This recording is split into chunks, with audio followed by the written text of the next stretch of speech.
사찰은 수행 도량이고 또 우리가 마음을 닦고 그죠? 지혜를 개발하는 그런 공간이 또한 사찰이면서 우리가 이제 사찰이라는 공간에는 이제 반드시 부처님이 모셔져 있고 또 수행하는 스님들이 있고 하기 때문에 또한 이제 성스러운 공간이기도 합니다. 우리가 이제 이 사찰에서 여러분들이 올바른 신앙생활을 하기 위해서는 이제 교재에도 나와 있듯이 내적으로는 이념의 통일이 있어야 된다. 뭐의 통일이요? 이념의 통일. 그러니까 예를 들면 이제 불교라는 거 부처님이 누구냐?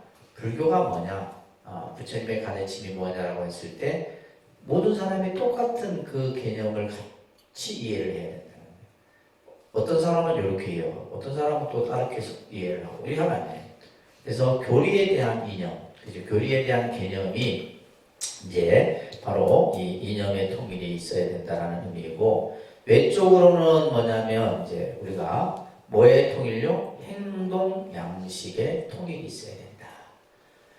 그래서 우리가 절을 할 때는 뭐요? 똑같이 합장하는 법도 똑같아야 되고 절도 할 때 똑같이 해야 돼요. 그러니까 스님들 같은 경우는 봐보세요. 특히 이제 우리가 보면 그 스님들 같은 경우 옷도 다 똑같죠. 그죠?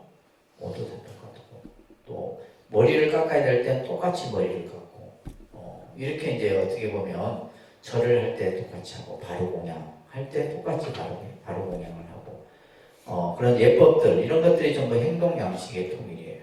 그래서 이념의 통일과 행동 양식의 통일이 있어야 된다. 그래서 절을 할 때는 함께 같이 절하는 법이 같아야 되고 이런 것들이 필요하다는 거죠. 자, 우리가 그러면 절을 찾을 때의 몸가짐에 대해서 잠깐 말씀드리면 그렇죠. 우리가 이제 절에 간다라고 했을 때는 옛날 여러분들 어머니 세대들은 3일 전부터 목욕제기하고 비린 음식 안 먹고 화가 나도 화를 안 내고 그랬었어요. 그러면서 뭔가 내가 어떤 내 마음가짐을 신성하게 가지고 절에 가서 내 자녀를 위해서 기도하고 했단 말이에요. 그리고 이제 절에 갈 때 그냥 가는 게 아니라 옷 매무새부터 시작해서 그죠? 저 옷장에 넣어뒀던 새 한복도 입으시고 이렇게 해서 이제 절에 가시고 하셨는데 특히 여기서 이제 중요한 것이 이제 옷차림이에요. 옷차림에 대한 말씀을 조금 설명드리면 우리가 이제 종교 실행하는 사람들 중에서 옷을 그나마 잘 입는 종교 신자들이 있어요. 제일 1위가 어딜 것 같아요? 1위 모르겠어요? 카톨릭 신자들이에요. 여러분들 성당 다니는 분들 보시면 성당에 예배하러 갈 때 보면 옷을 정말 어디 큰 아주 뭐랄까 중요한 자리에 나가는 것처럼 옷을 입고 나갑니다. 그다음 2위는 어디예요? 교인들. 교회 갈 때도 마찬가지예요. 제일 옷에 대한 개념 없이 오는 분들이 누구? 절에 오는 분들이에요. 그러니까 절에는 그냥 무슨 몸빼 입고 오고 이 아니에요. 여러분들이 부처님한테 올 때는 가장 잘 차려입고 사실은 거기에서부터 사실 기도는 시작이 되는 거죠. 그래서 이제 우리가 이제 절에 오면 아무래도 절을 하게 되고 그죠? 움직임도 많고 하다 보니까 편안한 불자복을 입고 하는데 이 불자복도 사실은 조금 아직까지 제 눈에 딱 맞는 게 없어갖고 여러분들에게 이것을 입어라 얘기를 못 해드리겠어요. 지금 나와야 되는 전부 개량 한복이지 그게 불자복이 아닙니다. 불자복이 아니고 뭔가 좀 우리만의 어떤 누가 봐도 정말 불자다운 이런 모습에 옷차림이 필요한데 그런 것들이 좀 부족해요. 그래서 우리가 예를 들면 운동하러 갈 때는 운동복을 입어야 되겠죠. 그죠? 또 우리가 결혼식장 갈 때는 결혼식장에 맞는 옷을 입어야 되고 그 다음에 또 이제 우리가 장례를 예를 들면 우리가 장례식장에 갈 때는 그에 맞는 옷을 입어야 돼요. 그래서 이 옷차림이 사실은 그냥 뭐 아무렇게 있는 게 아니고 그 격에 맞게끔 있는 그런 의식들이 좀 필요해요. 자, 예를 들면 제가 이제 좀 가장 이제 좀 우리 신도분들에게 강조하는 것이 뭐냐면 이제 여러분들이 부모의 제를 절에 오려고 이제 그 49일 동안은 여러분들은 상주예요. 상주입니다. 상주인데 간혹 보면 며느리든 아들이든 딸이든 간에 보면 등산복 입고 하고 제진을 오고 청바지 입고 오고 근데 솔직히 한 심정은 죄를 안 지내주고 싶어요. 왜냐면 기본이 안 돼 있는 분들이라. 그러니까 어떤 본인이 상주인지 뭔지 개념조차도 없는 거예요. 그래서 그런 것들은 결국 안 배워서 그럴 수도 있지만은 그런 일반적인 상식이. 그래서 우리가 특히 이제 여러분들이 만약에 절에서 이렇게 그렇잖아요. 우리가 다른 여러분들 뭐 지인들 장례식장이든 결혼식장에 갈 때 옷을 함부로 입고 가지 않잖아요. 근데 예를 들면 뭐 장례식장 가는데 울긋불긋한 막 컬러풀한 옷을 입고 가지 않잖아요. 뭔가 정갈하고 검은 색깔의 그죠? 그것은 뭐냐면 내가 그 상중에 있는 분들에게 조의를 표하는 거. 옷을 입은 그 자체가 나를 나타내는 거거든요. 그럼 예를 들면 절에 제를 지낼 때 상주들이 옷을 어떻게 입느냐에 따라서 달라지는 거예요. 지금 이제 여기 우리 영가분 아드님이 되게 착해. 그래서 첫날 첫 제지내러 왔는데 옷을 너무 편하게 입고 있는 그냥 어디 놀러 가는 줄 알았어. 쟤는 그래갖고 이제 누나나 이렇게 가족들은 그나마 옷을 이렇게 다 이렇게 차려입고 왔는데 아들이 상주가 그래서 내가 안 불러갖고 집에 양복 있지 않을까 양복이다. 양복 입고 가라. 49일 동안은 네가 상주이기 때문에 정장을 입고 와서 그렇게 해야지 다른 사람이 볼 때도 다르다. 이렇게 했더니 이제 그 다음부터는 이제 양복 입고 그러니까 그런 것들이 굉장히 중요한 거죠. 우리가 이제 너무 편한 것만을 추구하는 시대지만은 때로는 그에 맞는 것들이 필요하다는 겁니다. 아시겠죠? 자, 그 다음에 이제 우리가 이제 이 도량이라고 하는 말을 우리가 절에서 많이 쓰는데 지금 독림선언은 전체 이 독림선언이 점유하고 있는 땅을 전부 도량이라고 해요. 도량. 그래서 우리가 이제 도량에서 특히 이제 뭐 통도사나 해인사나 이런 큰 절에서는 도량이 넓죠. 넓기 때문에 그 도량에서의 여러 가지 예법들이 있습니다. 저희는 아무래도 이제 현대식 건물이고 현대식 법당이 있다 보니까 전통하고는 조금 다른데 그런 부분들 이제 예를 들면 뭐 그냥 도량 안에서 막 크게 떠들거나 웃거나 뭐 이런 것들은 이제 좀 주의를 해야 되겠죠.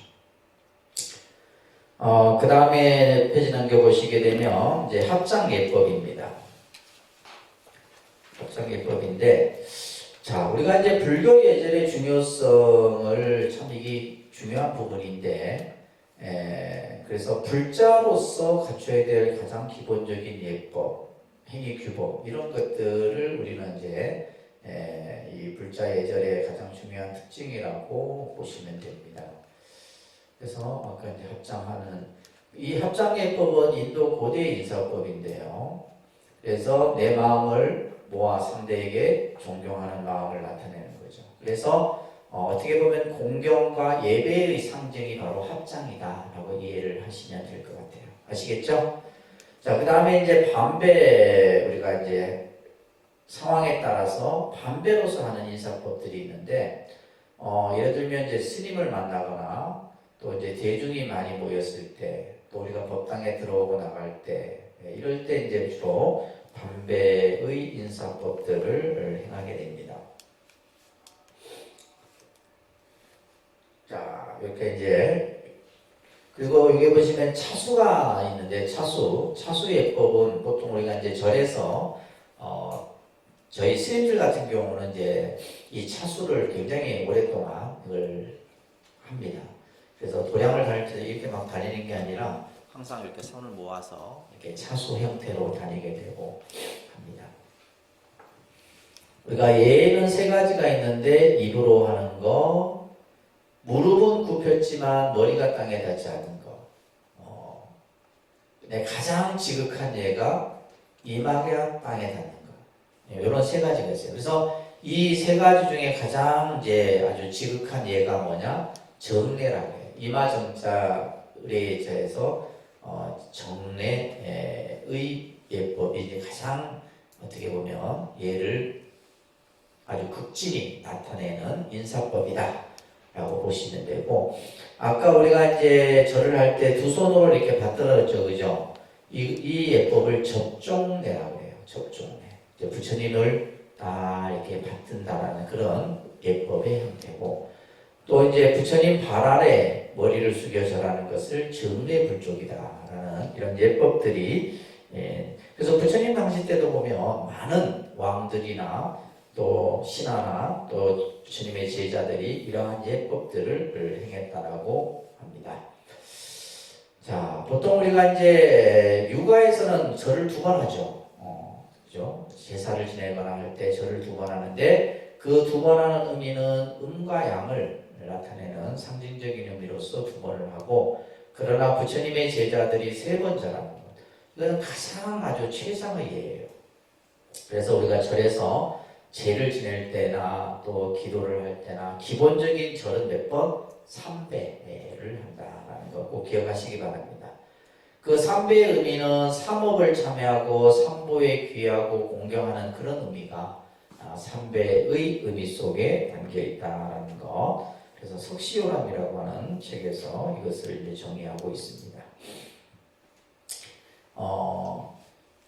그죠? 우리가 이제 절은 아까도 금방 말씀드렸듯이 삼보에 대한 예경, 상대방에 대한 존경, 그리고 여기 중요한 거죠. 하심 수행이에요. 하심 수행. 절을 하는 것 자체는 내 자신을 닦는 수행입니다. 그래서 우리가 이제 절에 가게 되면 기본적으로 뭐 108배, 1080배, 3000배, 성철스님 같은 경우는 3000배를 꼭 하도록 했잖아요. 그러면 성철스님이 3000배 시킨 이유가 뭐예요? 스스로 마음을 닦고 알아야 돼. 배우기 전에, 내가 너에게 가르침을 가르쳐 주기 전에 네 스스로 뭔가 마음의 수행을 닦고. 그래서 3000배. 그래서 우리가 이제 하심이라는 이 수행은 불교의 가장 근본 수행이에요. 말합니다. 하심. 불교의 수행은 하심입니다. 하심은 뭐야? 자기를 낮추는 거예요. 자기를 낮추는 거예요. 그래서 하심자는 만복이 자기라는 그런 이제 글귀가 있는데, 하심하는 사람에게는 만가지 복이 그 사람에게 돌아갑니다. 요즘 우리 현대인들은 다 자기가 잘났다 생각하잖아요. 자기를 낮출 줄 몰라. 낮출 줄 몰라. 그렇잖아요. 우리도 뭐 다 대접받기를 원하고 스스로 나다라는, 그것을 이제 우리가 불교에서는 뭘 하냐면 아상이라 이렇게 얘기를 합니다. 아상. 이 아상이 뭐예요? 나다 이거예요. 그러니까 우리가 여러분들 이제 흔히 말하는 내가 자존심 상해. 자존심이 어디 있어요? 자존심. 기분 나쁘다 이 말이에요. 기분 나쁜 게 뭐냐면 자존심이 상했대. 이 자존심이 불교적으로 얘기하면 뭐예요? 아상이에요. 아상. 나다라는 거. 이것을 없애는 수행이 바로 뭐다? 하심이고, 이것을 실천으로 나타내는 것이 절이다. 근데 아이러니한 것은 절을 많이 하는 사람이 뭐예요? 하심이 안 되고 뭐가 더 높아? 아상이 더 높아. 내 3000배 했네, 뭐 10,000배 했네 이러면서. 실제 자기 자신을 낮추는 사람은 뭐 저도 뭐 그런 경험을 했지만은, 우리가 내 자신을 내가 먼저 낮추잖아요. 그러면 상대가 먼저 더 낮춰지게 돼 있어요. 근데 내가 예를 들면 뭐 스스로 내가 잘났다, 내가 최고다, 나다라는 것을 내세우면 상대는 이미 뭐야? 내 위에서 또 나를 또 무시하게 되는 거죠.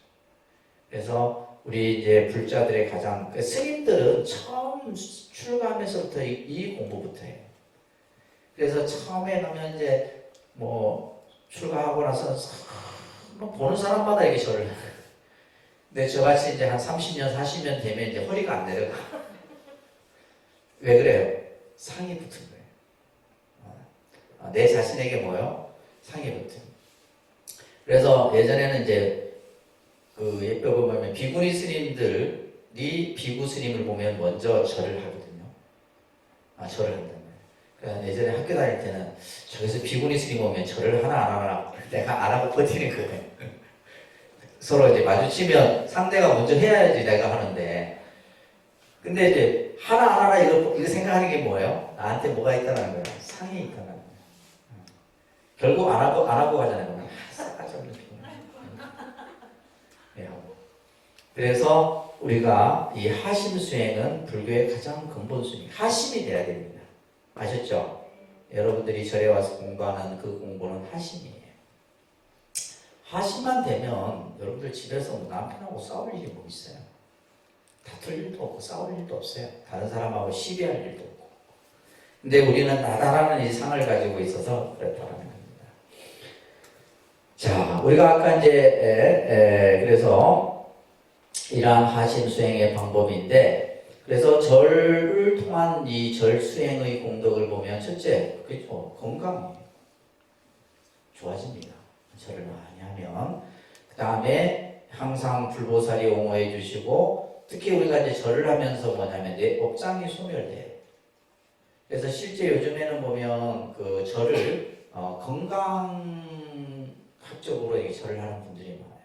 예전에 한번 뉴스에 신문에 나왔었는데 서울지검에 근무하는 검사들이 항상 모여서 108배 하는 모임이 있대요. 그분들은 뭐냐면 얼마나 뭐 스트레스 받고 늘 술에 쩔어 살고 있는데, 이제 누가 한 분이 이제 그걸 이제 얘기를 해갖고 아침에 다 같이 뵙다. 근데 종교의 개념이 아니라 뭐요? 자기 운동, 자기 건강을 위해서 이렇게 하는 경우도 있습니다. 자, 여러분들 교재 보시게 되면 따라합니다. 절이란 본래 교만하고 거만함을 꺾는 것인데 어찌하여 머리가 땅에 닿지 않느냐? 나라는 것을 내세우면 죄가 생기고 제 공로를 잊으면 그 복이 한량없느니라. 그죠? 우리가 절을 통해서 불교에서 이 절이라는 수행을 통해서 내 자신의 거만하고 암만을 스스로 꺾는데, 육조스님께서 어찌 땅에 머리가 닿지 않느냐.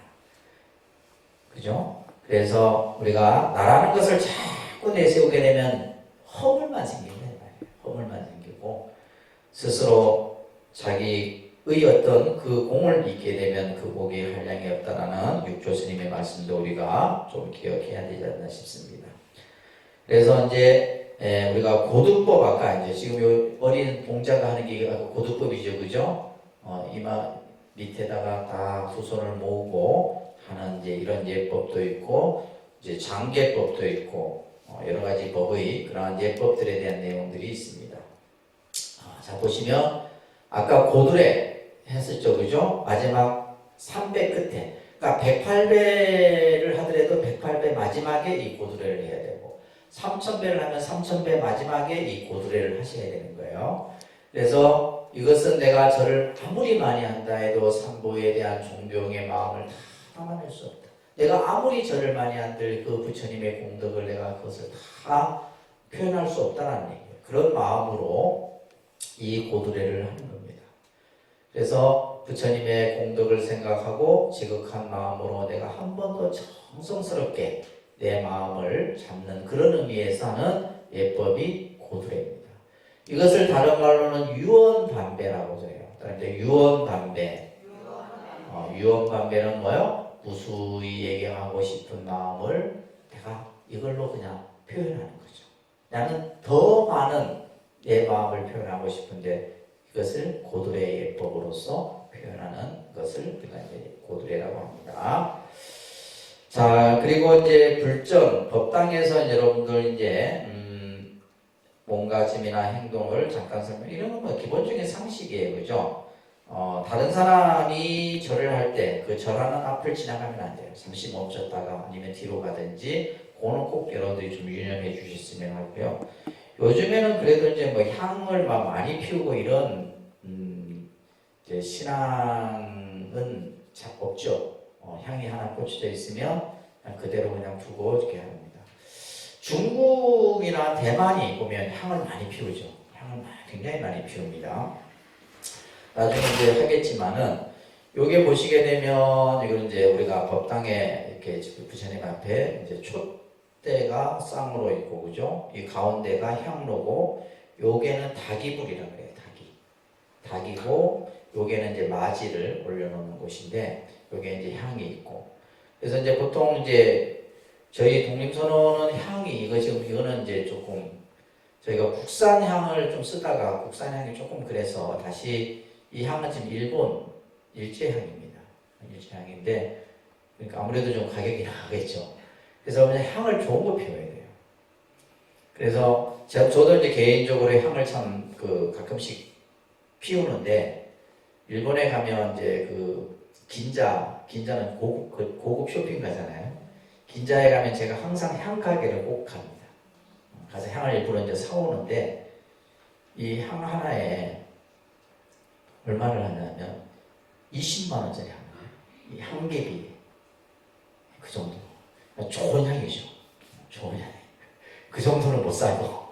그러니까 기본적으로 침향 정도 이렇게 하는데 보통 우리가 이제 향을 할 때 이렇게 잡죠. 이렇게 두 손가락으로 잡아서 보통 이제 한 손은 지금 왼손은 이 팔꿈치에 대고 이렇게 됩니다. 이렇게 이런 식으로. 그리고 나서 이 향은 지금 이 불이 있지만 하나도 안 뜨거워요. 살짝 이렇게 살짝 터치하면 꺼집니다. 꺼지고 나서 그 다음에 중요한 게 뭐냐면 우리가 이제 나중에 부처님께 향이나 모든 공양을 할 때는 정대를 해야 되는데 이렇게 이마에 이게 너무 올라가도 안 되고 그죠? 이마까지만 살짝 이렇게 정대를 하시고 나서 딱 꼽으시고 그 다음에 반듯하게 꼽고 그 다음에 반배를 하시는 그래서 이런 것들도 이제 조금씩 이제 배우셔야 되겠죠, 그죠? 자, 그 다음에 보시게 되면 공양이라는 말을 조금 여러분들이 잘 이해를 하셔야 되는데 우리 이제 절에 와서 가장 많이 쓰여지는 용어 중에 하나가 많이 들어본 말 중에 하나가 공양이라는 말이에요. 우리가 식사를 불교에서는 공양이라고 해요. 그죠? 또 부처님 전에 올리는 여러 가지 과일이나 이런 것들을 전부 공양이라고 해요. 우리가 먹는 것도 공양, 부처님께 올리는 것도 공양. 근데 이 공양이 가지고 있는 한자적 의미는 뭐냐면 그죠? 자양분을 공급하여 기른다 이런 뜻을 가지고 있어요. 그래서 불보살림전에 올리는 모든 것을 지칭하는 표현이 공양이에요. 그래서 여러분들 이제 절에 가면 스님들이 공양하셨습니까? 공양하세요 이런 말이 공양. 근데 이 공양이 뭐냐면 밥 먹으라는 소리가 아니에요. 밥 먹으라는. 복을 지으셨습니까? 복을 받아가십시오 이런 뜻이에요. 절에서 공양이라는 의미는. 그래서 여러분들 우리가 이제 이 절 안에 있는 저희 독립선언도 마찬가지예요. 마이크부터 뭐 노트북까지 여러분들 앉은 의자, 전기, 물 전부 뭐예요? 이게 어디서 나와요? 뭐 전기는 한전에서 나와요? 어디서 나와요? 시주에 의해서 다 만들어지는 거예요. 시주에 의해서. 그러니까 시주에 의해서 만들어지는 모든 이러한 공양물들은 절에서는 절대 어떻게 해요? 함부로 해서는 안 되는 거죠. 굉장히 중요한 겁니다. 그래서 우리가 이제 여러분들 나중에 이제 밑에 내려가서 공양을 하실 때도 그 공양을 통해서 뭐예요? 공양은 아까 얘기했듯이 많은 시주자들에 의해서 만들어진 것이기 때문에 여러분들이 그 공양을 맛있게 드시는 것도 뭐예요? 그 시주자에게는 공덕이 되고 나에게는 복이 되는 거예요. 그러면 또 언젠가는 내가 또 공양을 하겠죠. 그죠? 공양을 한단 말이에요.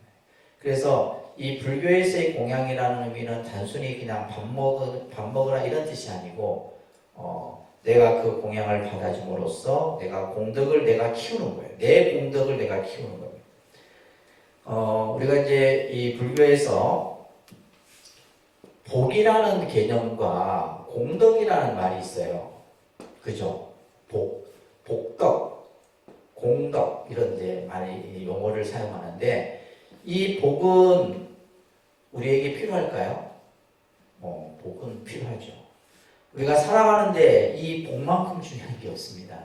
그래서 우리가 기본적으로 오복을 얘기해요. 인복도 있어야 되고, 재복도 있어야 되고, 강복도 있어야 되고, 또 편하게 잘 우리가 한 생을 마감하는 고정명도 있어야 되고, 여러 가지 복들이 필요합니다.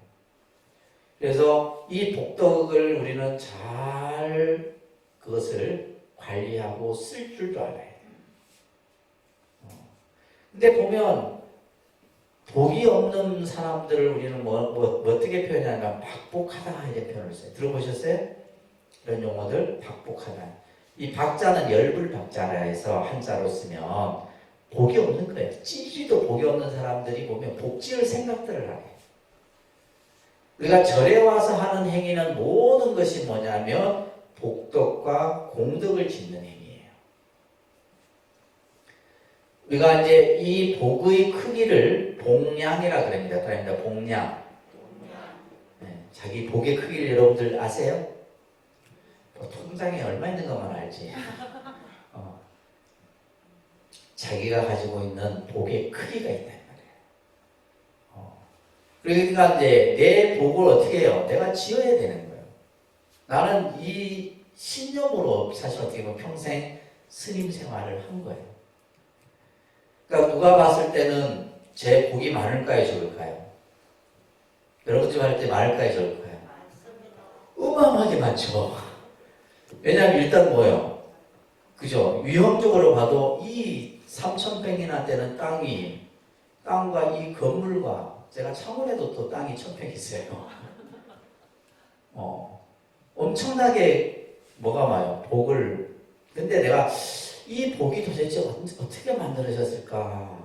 사람의 복을 보면 초년복, 중년복, 말년 이렇게 나눠지는데 제가 이 복들이 보면 가만히 생각해요. 언제부터 만들어졌는지. 제가 이제 어렸을 때 좀 동진 출가인데 그때 복을 다 지었던 것 같아요. 복을.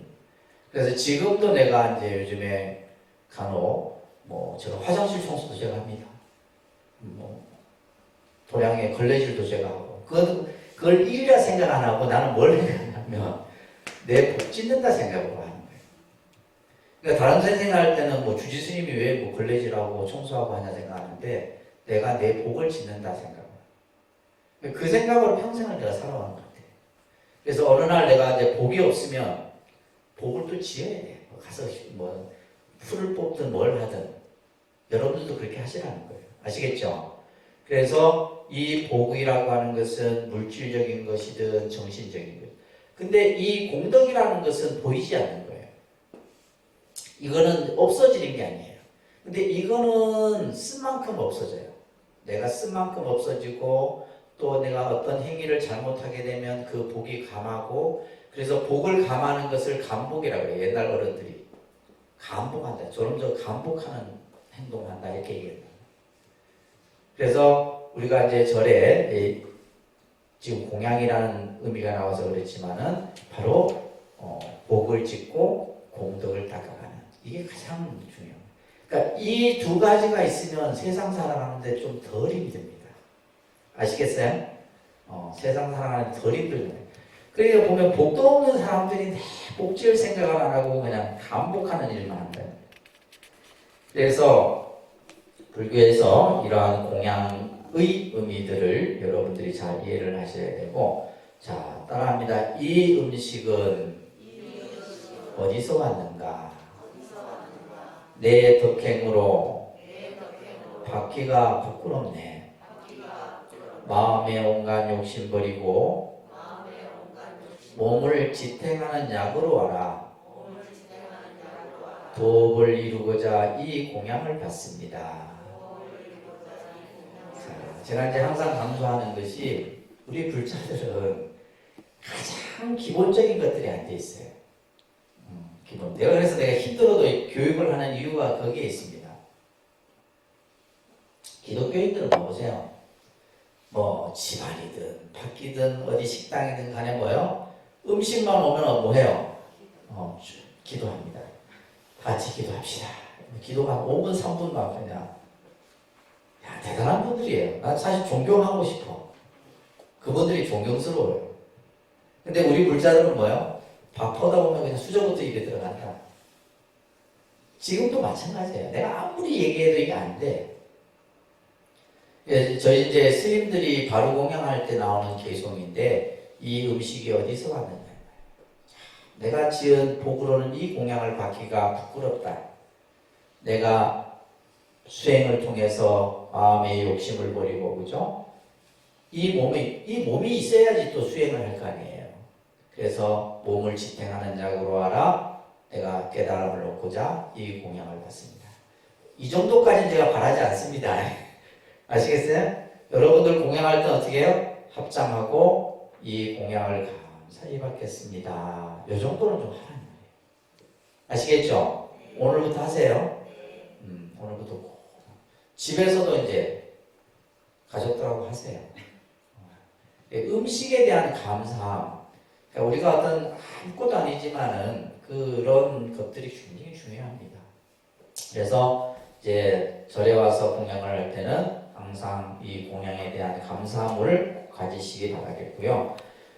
자, 이러한 공양의 종류에는 따라합니다. 법공양, 관행공양, 제공양, 이런 공양의 종류들이 있어요. 이런 것들. 우리가 이제 법공양 같은 경우는 뭐 불상을 조성하거나 종을 조성하거나 사찰을 건립하거나 이런 것들이 이제 법공양이에요.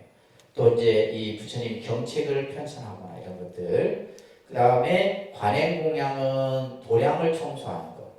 그러니까 이제 신도분들이 봉사하고 하는 우리 독림선언은 전부 봉사자에 의해서 이루어집니다. 이런 것들이 관행공양이에요. 내가 공양을 하는 거예요. 공양을 올리는 거죠. 내가 청소함으로 인해서 뭐요? 다른 사람들이 청결함을 느끼겠죠. 아시겠죠? 이런 것들이 관행공양이고, 우리가 이제 보통 이제 제공양이라는 것들이 음식, 꽃, 과일, 향, 초 이런 것들은 이제 제공양이라고 합니다. 그리고 이제 이 사사공양, 이거는 이제 부처님 당시에 행해졌던 공양이에요. 따라합니다. 사사공양, 따라합니다. 방사, 의복, 음식, 탕약, 이 공양들은 부처님 당시 때 부처님께서 신자들에 의해서 올려졌던 공양이 이 네 가지예요. 그 다음에 이제 요즘 우리 현대에서 사찰에서 하는 공양이 육복 공양입니다. 따라서 육복 공양, 육복 공양은 우리가 이제 큰 부처님 오신 날이거나 또 수계 의식이거나 이럴 때 이제 우리가 부처님께 올리는 공양들을 말합니다. 자, 그리고 이제 이러한 공양의 의미들을 이해하시면서 우리가 이제 사찰에서 늘 이제 법회라는 것이 이루어집니다. 그죠? 법회. 이 법회는 뭐냐면 법을 듣는, 부처님의 법을 듣는 모임을 법회라 그래요. 근데 이제 이 부처님의 법문을 들음에 있어서 여러분들이 너무 쉽다 생각하는 것을 경박상이라고 그러고, 너무 어렵다라고 하는 것을 현해상이라고 해요. 그렇죠. 우리는 보면 내가 어디에서 들었어. 저 어디서 들은 건데. 그죠? 경박상을 일으키거나 무슨 말인지 도대체 모르겠어. 어렵다. 딱 그냥 닫아버리죠. 현해상. 이런 것들을 내지 말고 잘 듣고 생각하고 그 생각한 것을 닦아 행하는 이런 것들을 이제 불교에서 얘기들을 하고 있습니다. 이런 것들은 여러분들이 이제 그냥 가볍게 이해하시면 되고, 그 다음에 7번째 5페이지 밑에 보시면 이제 경을 대하는 법이래요. 우리가 이제 보통 이제 기독교인들은 성경이라는 책을 가지고 신앙생활을 합니다. 저희 이제 불자들은 보면 이런 이제 사찰에서 편찬한 이런 신행집, 법요집 이런 것들이 있어요, 그죠? 저희 독림선언에서 이제 제가 편찬 만드는 건데 좋아 보입니까? 내가 성경보다는 잘 만들어야 되겠다. 생각으로 해서 표지도 보급부로 만든 거고 굉장히 좀 신경을 써서 만들었어요. 그래서 이 지금 신행집에는 부처님 경전, 또 기도 방법, 기도문 등등 여러 가지 내용들이 담겨 있어요. 그래서 이제 우리가 평생 여러분들이 신앙생활을 하면서 이 책을 통해서 그죠? 부처님의 경을 통해서 여러분들이 이제 행하셔야 되는데 이걸 예를 들면 지금처럼 집어 던진 건 아닌데 예를 들면 던지거나 밟고 다니거나 꾸기거나 이러면 안 돼요. 이거는 뭐예요? 부처님과 같은 겁니다. 그래서 법화경이라는 경에 보면 내가 말한 경은 나와 함께 있는 것과 같다 이런 말을 하셨어요. 그래서 이 경은 항상 가장 귀하고 존중하게 여러분들이 다뤄요. 기독교인들은 뭐예요? 이제 예배 보러 갈 때 성경 딱 끼고 가잖아. 성경 딱 끼고 간단 말이에요. 그래서 우리 이제 불자들도 항상 그래서 따로 이제 저희가 이 신행집을 비치를 잘 안 해둡니다. 왜냐하면 늘 갖고 다니라는 거예요. 갖고 다니고 평생을 갖고 다니다가 제가 바라고 싶은 것은 나중에 여러분들 영정사진 옆에 놓을 수 있을 정도. 교인들은 다 그렇게 하잖아요. 그 사람들을 보면 성경책이 항상 놓여져 있습니다. 무슨 말인지 이해되세요? 우리는 절에 아무리 오래 다녀도 그렇게 하는 사람이 별로 없어요. 그래서 내가 평생을 이것을 보고 읽고 공부했던 것을 내 마지막까지 가져갈 수 있는 정도의 그런 마음으로 이 경을 여러분들이 잘 다루셔야 됩니다. 아시겠죠? 자, 오늘은 이 정도로 마무리를 하고요. 또 다음 주에 이어서 보도록 하겠습니다. 계속 또 이제 앞에 나왔던 내용들도 계속 이제 반복해서